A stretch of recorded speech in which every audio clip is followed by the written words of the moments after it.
Hello students, કેમ છો બધા? મજામાં ને? તો આજે આપણે ભણીશું ઇંગ્લિશ. કયો સબ્જેક્ટ કરવાનો છે? તો કે અંગ્રેજી.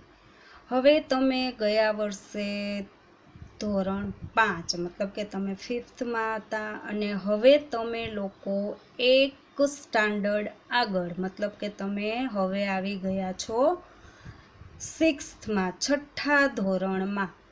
તો આજે આપણે ડાયરેક્ટ લીથામાં નહીં કરીએ અને હમણાં આપણે થોડુંક જનરલ કે જે વેકેશનમાં આપણે બુક્સ હાથમાં લીધી જ નથી કોઈએ, એટલે જે ભૂલાઈ ગયું હોય એ ફરી યાદ કરી લઈએ. એટલે થોડાક દિવસ હમણાં આપણે જનરલ ચાલુ રાખીશું, જે કે તમે અગાઉ ભણી જ ગયા છો એ જ વસ્તુ. હવે આપણે આજે જનરલમાં કરીશું. ગયા વર્ષે તમે 5મા ધોરણમાં શીખી ગયા છો કે હેવ અને હેઝનો ઉપયોગ. બરાબર, આ વસ્તુ તમે શીખી ગયા છો, હેવ અને હેઝનો ઉપયોગ. હેવનો અર્થ શું થાય કે ની પાસે હોવ.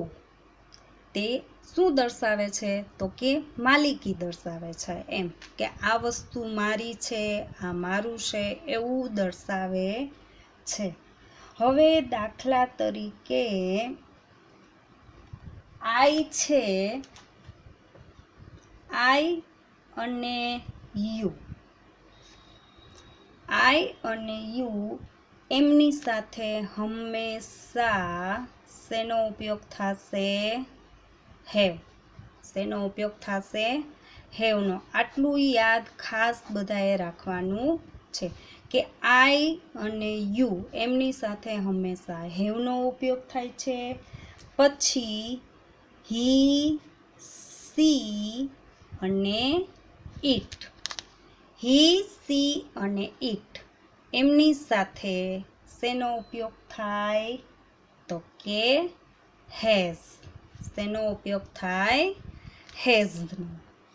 જો તમે આટલું યાદ રાખો એટલે તમને હેવ અને હેઝનો ઉપયોગ એ જે એક્ઝામમાં ખાલી જગ્યા કે જે કાંઈ આવતું હોય એ તમારે ક્યારેય ભૂલ પડે નહીં. કારણ કે આઈ અને યુથી વાક્ય શરૂ થતું હોય તો હેવ, હી, સી, ઇટ. પછી હી, સી, ઇટમાં ગર્લ્સનું કોઈ લેડીઝનું નામ હોય તો એ સીમાં આવે. પછી પુરુષ વચન હોય, કોઈ છોકરાનું નામ હોય તો એ હીમાં આવે. પછી કોઈ વસ્તુ હોય તો એ ઇટમાં આવે. એટલે એ પણ તમારે જોવાનું છે કે તો એમની સાથે શું આવે? હેઝ. તો ચાલો આપણે થોડાક હેવ અને હેઝની ખાલી જગ્યાવાળા વાક્યો આપણે કરી લેશું. સૌથી પહેલાં you, Y O U. You ખાલી જગ્યા એ પેન. હવે અહીંયા વાક્ય છે કે યુ ખાલી જગ્યા એ પેન. શું છે? યુ ખાલી જગ્યા એ પેન. તો હેવ અને હેઝ એના વડે આપણે ખાલી જગ્યા પૂરવાની છે. તો અહીંયા ખાલી જગ્યામાં શું આવશે? મેં તમને હમણાં જ કીધું કે આઈ અને યુથી વાક્ય શરૂ થતું હોય તો એમની સાથે શું આવે? હેવ. તો અહીંયા આવશે have. You have a pen. પછી છે ધ એલિફન્ટ. બીજું વાક્ય છે કે ધ ELEPHANT એલિફન્ટ ખાલી જગ્યા બિગ ઇયર્સ. EARS. ઇયર્સ એટલે કાન, બિગ એટલે મોટો. ધ એલિફન્ટ ખાલી જગ્યા બિગ ઇયર્સ. હાથીને મોટા કાન હોય છે એવું અહીંયા બતાવે છે. તો હેવ આવશે કે હેઝ આવશે ખાલી જગ્યામાં? શું આવશે ખાલી જગ્યામાં? હેઝ, કારણ કે એલિફન્ટ શેમાં આવે? ઈટ, હી સી ઈટ, એમની સાથે હંમેશા શું મૂકવાનું છે? હેઝ. તો અહીંયા આપણે ખાલી જગ્યામાં આવશે HAS, has. The elephant has big ears. You have a pen. તમારી પાસે પેન છે. The elephant has big ears. હાથીને મોટા કાન હોય છે. ત્યાર પછી છે આઈ. ત્રીજું વાક્ય આપણે લખીશું કે આઈ ખાલી જગ્યા એ રેડ બલૂન, એ રેડ બલૂન, BALLOON, બલૂન એટલે ફુગ્ગો. આઈ એટલે કે મારી પાસે, રેડ એટલે લાલ, કે મારી પાસે લાલ ફુગ્ગો છે. અહીંયા વાક્ય એવું દર્શાવે છે કે આઈ ખાલી જગ્યા એ રેડ બલૂન. તો ખાલી જગ્યામાં હેવ આવશે કે હેઝ આવશે? તો મેં તમને હમણાં ઉપર કીધું એમ કે આઈ અને યુ એમની સાથે હંમેશા શું આવે? હેવ. તો આઈથી વાક્ય શરૂ થાય છે એટલે આપણે અહીંયા લખીશું have, HAVE. I have a red balloon. સમજાઈ ગયું બધાને? આ તમે ગયા વર્ષે શીખી જ ગયા છો. આ તો આપણે અહીંયા એક વખત ફરીથી યાદ કરી લઈએ એટલા માટે રિવિઝન કરીએ છીએ. હવે ચોથું વાક્ય છે કે હી ખાલી જગ્યા એ ન્યૂ બુક,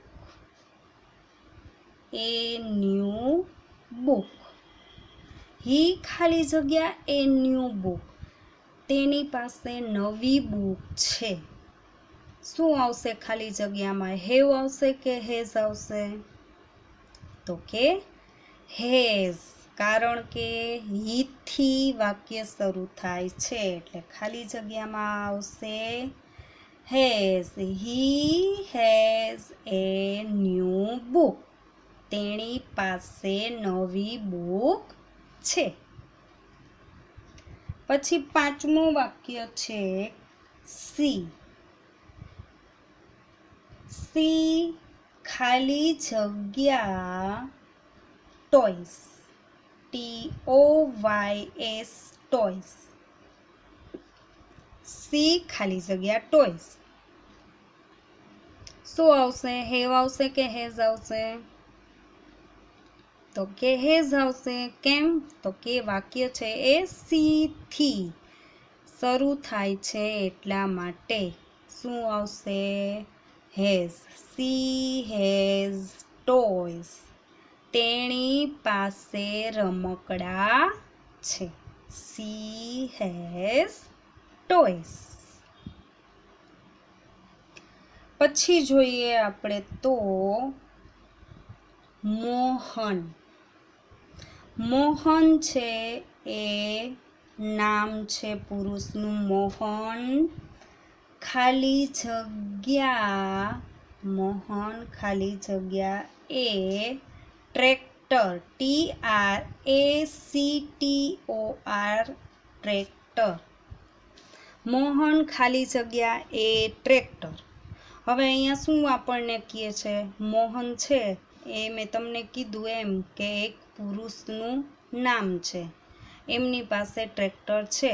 હવે ખાલી જગ્યામાં હેવ આવે કે હેઝ આવે? હી સી ઈટની સાથે હેઝ આવે, બરાબર. તો મોહન છે એ પુરુષ વચન છે એટલે એમના માટે શું આપણે વપરાય? તો કે હી. તો શું આવશે અહીંયા? હેઝ. હીની સાથે શું આવે? હેઝ. એટલે મોહન હેઝ એ ટ્રેક્ટર. પછી આપણે સાતમી ખાલી જગ્યા જોઈએ. મિસ્ટર વ્યાસ ખાલી જગ્યા ए स्कूटर, SCOOTER,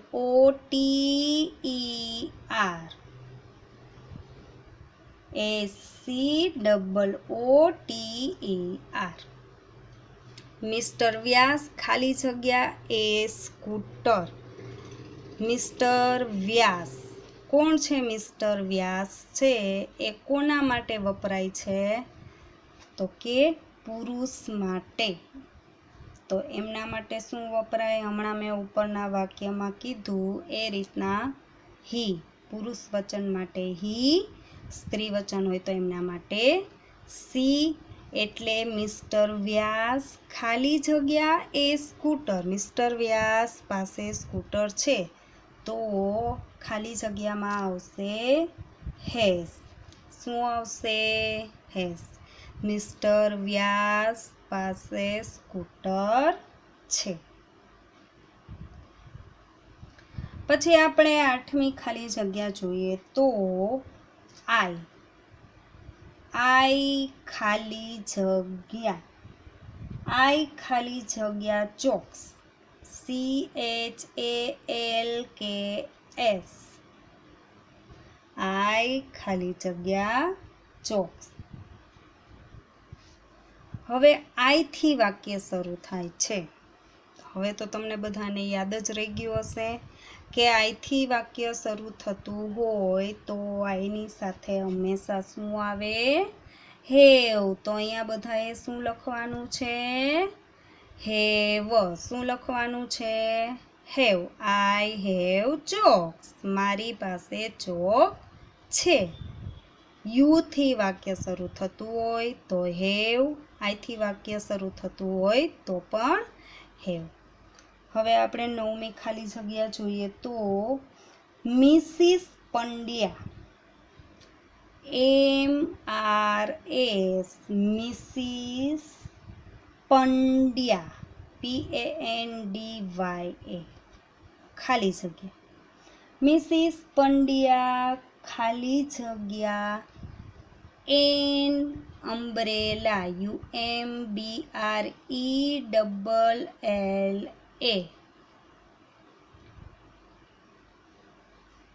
મિસિસ પંડ્યા ખાલી જગ્યા એન અમ્બ્રેલા। મિસિસ પંડ્યા પાસે છત્રી છે એવું આપણને આ વાક્યમાં દર્શાવે છે। મિસિસ એટલે કે શ્રીમતી, મિસિસ એટલે શ્રીમતી। હવે એ શેના માટે વપરાય છે? મિસિસ પંડ્યા છે એ કયા વચનમાં આવે? તો કે સ્ત્રી વચનમાં। તો એમના માટે આપણે શું લખીએ? SHE। શું લખીએ? સી। મિસિસ પંડ્યા માટે શેનો ઉપયોગ થાય? સીનો। તો સીથી વાક્ય શરૂ થતું હોય તો હી, સી, ઇટ, ત્યાંથી વાક્ય શરૂ થતું હોય તો શું મૂકવાનું હોય? હેઝ। તો અહીંયા બધા લખી લેશે HAS, has. Mrs Pandya has an umbrella, Mrs Pandya પાસે છત્રી છે। હવે અહીંયા એન કેમ આવ્યો? તમને બધાને ખબર જ છે। જો અહીંયા એ સ્કૂટર, એ ટ્રેક્ટર, પછી એ ન્યૂ બુક, અહીંયા બધે એ આર્ટિકલ આવ્યો, અહીંયા આર્ટિકલ એન કેમ આવ્યો? તો કે વાક્ય છે એ યુ ક્યાંથી શરૂ થાય છે? યુથી। હવે સ્વર યુ છે એ શું છે? સ્વર છે। કેટલા સ્વર છે? અંગ્રેજીમાં કેટલા સ્વર છે? તો કે 5। કયા કયા? તો કે એ, ઈ, આઈ, ઓ અને યુ। કેટલા સ્વર છે? એ, ઈ, આઈ, ઓ, યુ। હવે આ સ્વરથી સ્પેલિંગ શરૂ થતો હોય તો આગળ આર્ટિકલ શું મૂકવાનું હોય? એન। શું મૂકવાનું હોય? Article an. અને બાકી બધાની આગળ શું મૂકવાનું હોય? એ। વચ્ચે આપણે જો આર્ટિકલ એન આવ્યો એટલે એ પણ આપણે યાદ કરી લઈએ કે એ ઈ આઈ ઓ યુથી વાક્ય શરૂ થતું હોય તો આર્ટિકલ એન, અને બાકીના સ્વર છે એમનાથી વાક્ય શરૂ થતું હોય તો આર્ટિકલ એ મૂકવામાં આવે છે. ચલો પછીનું વાક્ય આપણે જોઈએ તો the monkey. The monkey, MONKEY, monkey એટલે શું થાય? વાંદરો. ધ મંકી ખાલી જગ્યા એ લોંગ ટેલ, TAIL, ટેલ એટલે પૂંછડી. ધ મંકી ખાલી જગ્યા એ લોંગ ટેલ, લોંગ એટલે લાંબુ, ટેલ એટલે પૂંછડી. હવે મંકી છે એમના માટે આપણે શું વાપરીએ? હી વાપરીએ તો કે નહીં, હી છે એ તો પુરુષ વચન માટે. પછી સી તો કે એ તો સ્ત્રી વચન માટે. અને ઈટ છે એ વ્યક્તિ નહીં પણ વસ્તુ, નિર્જીવ વસ્તુ હોય, પ્રાણીઓ હોય એમના માટે આપણે આર્ટિકલ શેનો ઉપયોગ કરીએ છીએ? ઈટનો. તો જો ધ મંકી છે તો એમના ખાલી જગ્યામાં શું આવશે? ઈટ છે તો હેઝ. શું આવે? Has. The monkey has a long tail. શું થાય એમનો મતલબ? કે વાંદરાને લાંબી પૂંછડી હોય છે. The monkey has a long tail. વાંદરાને લાંબી પૂંછડી હોય છે. હવે છે પૂજા. છેલ્લું વાક્ય આપણે કરી લઈએ કે પૂજા, POOJA, પૂજા ખાલી જગ્યા, પૂજા ખાલી જગ્યા ORANGE, ઓરેન્જ. પૂજા ખાલી જગ્યા એન, ઓરેન્જ. જો આર્ટિકલ શું આવ્યો અહીંયા? એન. કેમ? તો કે સ્પેલિંગ છે એ ક્યાંથી શરૂ થાય છે? ઓથી. ઓ છે એ શું છે? શું છે ઓ છે એ? સ્વર, અંગ્રેજીના સ્વર. AEIOU, ઓથી સ્પેલિંગ શરૂ થયો એટલે આગળ આર્ટિકલ શું મૂક્યું? એન. શું મૂક્યું? એન. હવે નામ છે પૂજા. શું લખેલું છે? પૂજા. પૂજા છે એ ગર્લનું નામ છે. ગર્લ એટલે કે છોકરી, છોકરીનું નામ છે. તો એમના માટે, છોકરી માટે આપણે શું વાપરીએ? તો કે સી. શું વાપરીએ? સી. તો અહીંયા હેવ આવશે કે હેઝ આવશે? ખાલી જગ્યામાં હેવ આવશે કે હેઝ આવશે?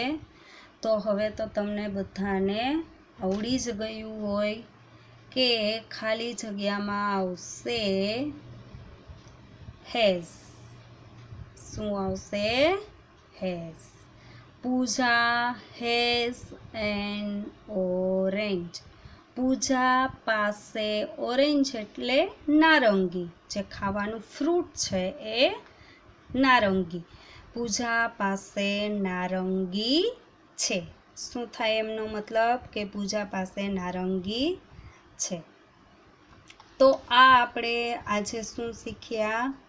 તો કે હેવ અને હેઝનો ઉપયોગ, કઈ રીતના હેવ અને હેઝનો ઉપયોગ કરવાનો છે એ આપણે આજે લેક્ચરમાં શીખ્યા. શું તમારે બધાએ ખાલી આટલું યાદ રાખવાનું છે? આ 2 વાક્ય તમે ખાલી યાદ રાખો એટલે ક્યારેય પણ તમારે ભૂલ પડે નહીં.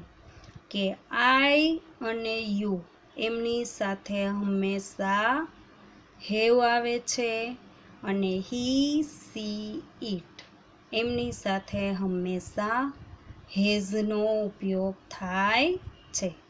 બસ આટલું યાદ રહી જાય એટલે હેવ હેઝ વાળું વાક્ય હોય કે ખાલી જગ્યાઓ હોય કે કાંઈ પણ હોય, ક્યારેય ભૂલ પડે નહીં. તો આજના લેક્ચરમાં આપણે આટલું જ કરીશું. બાકીનું આપણે નેક્સ્ટ લેક્ચરમાં કરીશું અને તમારું હોમવર્ક જે છે એ સર તમને હોમવર્ક છે એ મૂકી દેશે, તો બધાએ વ્યવસ્થિત હોમવર્ક કરી લેવાનું છે. ફરી મળીશું આપણે નેક્સ્ટ લેક્ચરમાં. Thank you.